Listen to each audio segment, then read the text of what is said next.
Hi, everyone, and welcome back to another episode of Coping.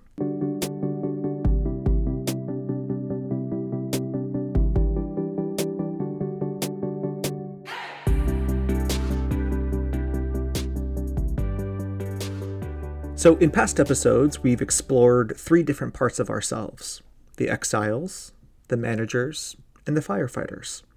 All parts of us that carry pain or rush in to protect us when we feel that pain.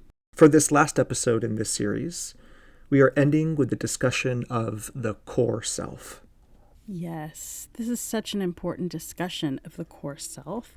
So, to begin with, the self is in everybody. It's your core, your true essence, the part of you that actually cannot be damaged, according to Dr. Schwartz. Sometimes it's called your core self, who you really are, or your true self.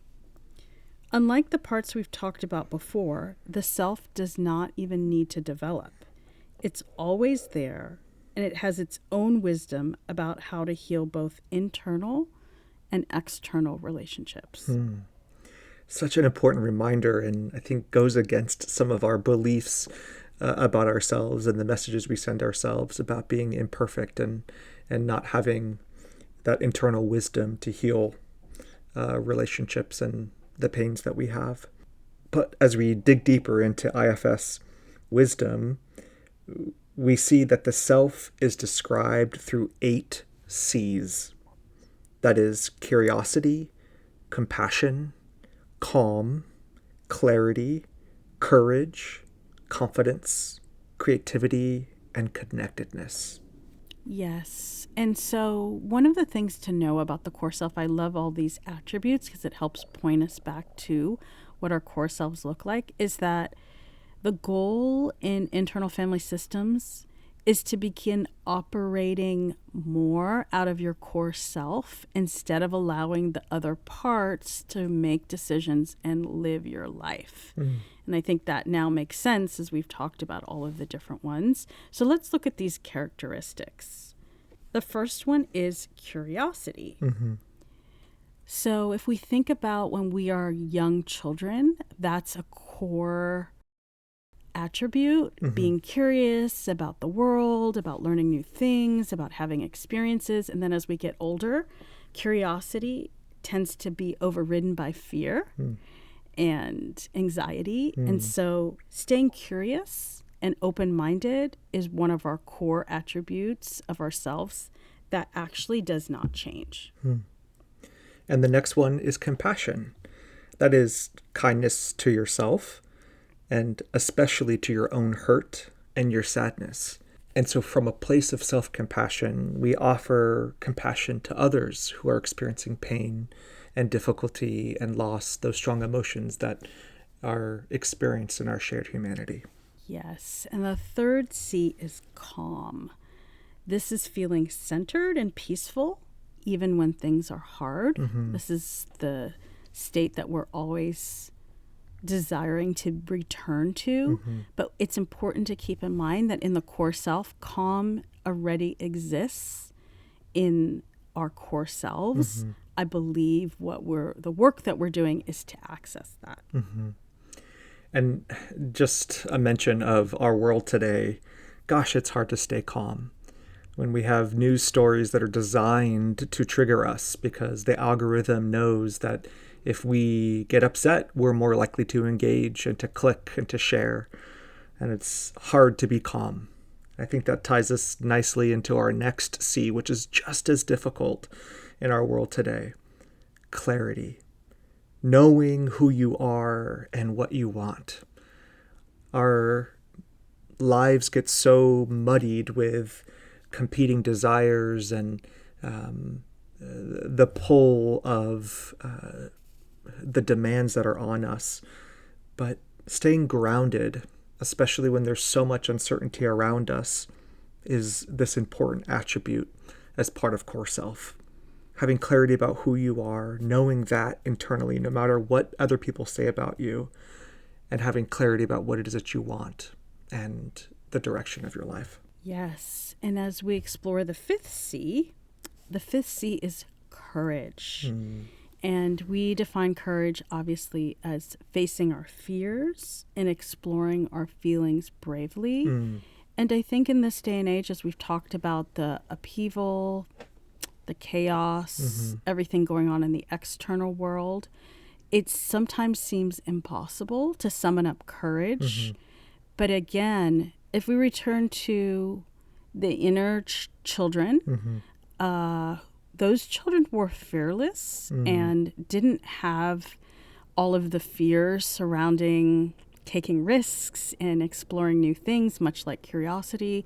And so we can go back to our core self to find the courage to not only face the feelings that we're experiencing, but also take it upon ourselves to do the brave and hard things for our lives.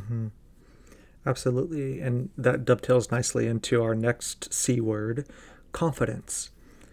The difference between courage and confidence is that confidence is believing in yourself, even when you feel unsure. So you may not know what choice to make or which direction to go, but if you have that confidence, believing in yourself, that no matter which path you take, that you'll have the tools and skills that you need to navigate the way, that's confidence. And relying on courage and facing those fears and being brave enough to explore even the difficult paths, that's what confidence is all about. Yes, and another aspect of this confidence, I think, stems from our next C, which is creativity. And we know that creativity is bringing new ideas and expression into your life. It's a part of ourselves that is filled with discovery and innovation and is responsible for all of the new things that we see in our world. But sometimes, again, it gets pushed down inside of us as we're just attempting to survive, and we don't have time to be creative, or we don't have the energy to be creative. But we should always know it exists within our core selves, Right. this power of tapping into the discovery part of ourselves. And our final C word here, connectedness. Connectedness is about feeling linked to yourself, to others, and the world around you. I think at the center of all of the divisiveness and the division within our world, I think, is a longing for connectedness, knowing who oneself is, understanding who others are, and having a shared link to each other and our common experience. And with all the division, I think each of us are longing for a connectedness that is mutually meaningful. And so I'm wondering, which one comes easiest for you out of all these C's? It's a good question. I think the one that comes most naturally probably is curiosity. It stems from my childhood, as you described, being naturally curious about how things work, about why things happen. This is even true when I'm hurt or offended. I often am curious, like, why somebody would say that or do that, or why that was so upsetting to me. Now, I'm making it sound like I'm disconnected from the challenging experience, but I think I'm often driven by my curiosity of, like, why? Why did that happen? Why would that take place? What about you? I think one that comes very naturally to me is connectedness. This is also appears on my Strengths Finder, is one of my, this is connectedness. So for me, what that looks like is that I see a connection between all things. I think I have for most of my life, so that something that happens to me, I know is happening to someone else and vice versa. And so it's so important in the fragility of the state of our world right now is to know that we're not alone, and that my experience is your experience, and that we are part of a universal feeling and thinking universe. I know that Dr. Schwartz goes on to explain 5 more words that start with the letter P. Can you explain what those are? Yes, so the 5 P's, the first one is presence. And this is to notice what's happening inside you without getting overwhelmed. So what I often say about presence is, we have a hard time with presence because we're either overthinking about the future, we're worried and anxious about what's going to happen next, or we are sad about the past and the regrets that we have. So if you're pulled toward the past, that's a version of like depression and, wanting to go backwards. And then if you are pulled toward the future with anxiety, it's hard to stay present. And so present is being able to be in the here and now and face exactly what you're feeling and going through at that exact moment. It's always a good reminder about remaining in the present moment. And the next P is perspective, seeing things from a bigger view beyond just the current moment. So perspective is such an important spiritual practice in that when we are in a current situation of pain or upset, it's hard to see the forest beyond the trees. We get stuck in the emotions of the moment and reacting out of our current pain and current circumstance. And having a moment of pause to zoom out from your life, zoom out from that situation, and think about the bigger picture, think about the bigger story that's unfolding in your life, not just this one day, this one moment, this one encounter, can give you the perspective that you need to make the choices that are in line with your core self and give you the courage to do the hard thing that may seem impossible in this circumstance, in this relationship, but is the thing that's going to lead you closer to where you're hoping to go. Yes, so important is perspective, especially during these times, in this time in history, to have some perspective. The next attribute related to that is patience. And patience, we are defining as giving yourself time to heal, to process, to go slower than you thought it would take, to discern, to wait. And this is a core part of our core selves, is developing this patience. I think patience is such an important practice because the lives that we want take time, and we have to allow ourselves to develop and to become who we're striving to be. It doesn't happen overnight, especially the things that are lasting, like healing. And so our next word is persistence. That is continuing even when it's tough, because it's worth it.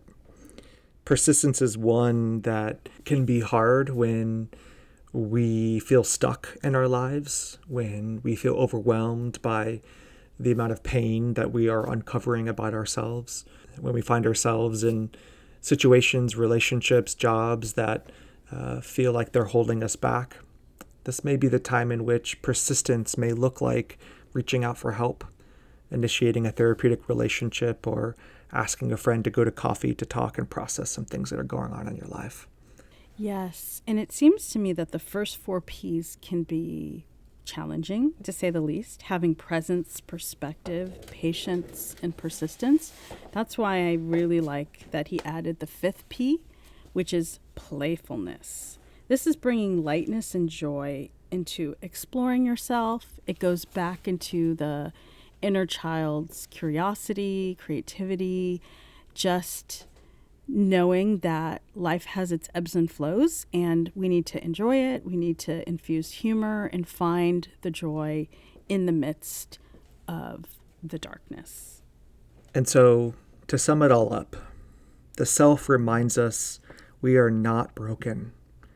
We are whole at our core.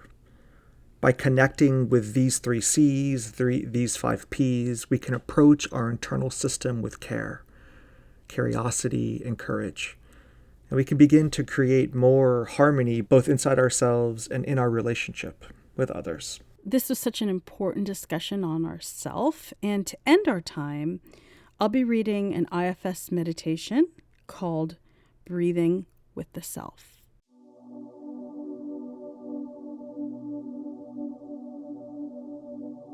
Breathe in, curiosity.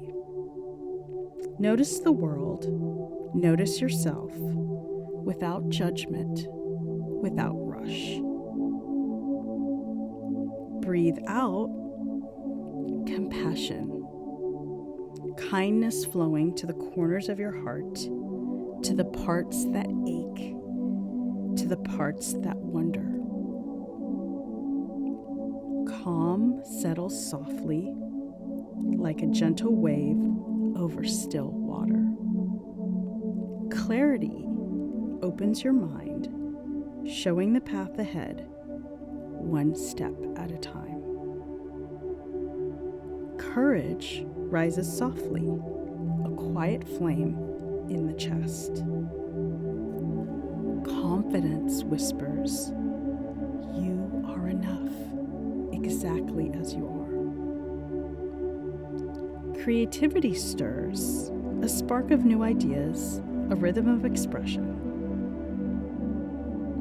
Connectedness hums, linking you to yourself, to others, to all around. Presence holds you here, aware of your thoughts, your body, your breath. Perspective lifts your gaze, seeing beyond the moment, beyond the worry. Patience rests in your chest, allowing growth to unfold in its own time. Persistence moves gently forward, steady, faithful, kind. Playfulness dances lightly, inviting joy, laughter, and ease.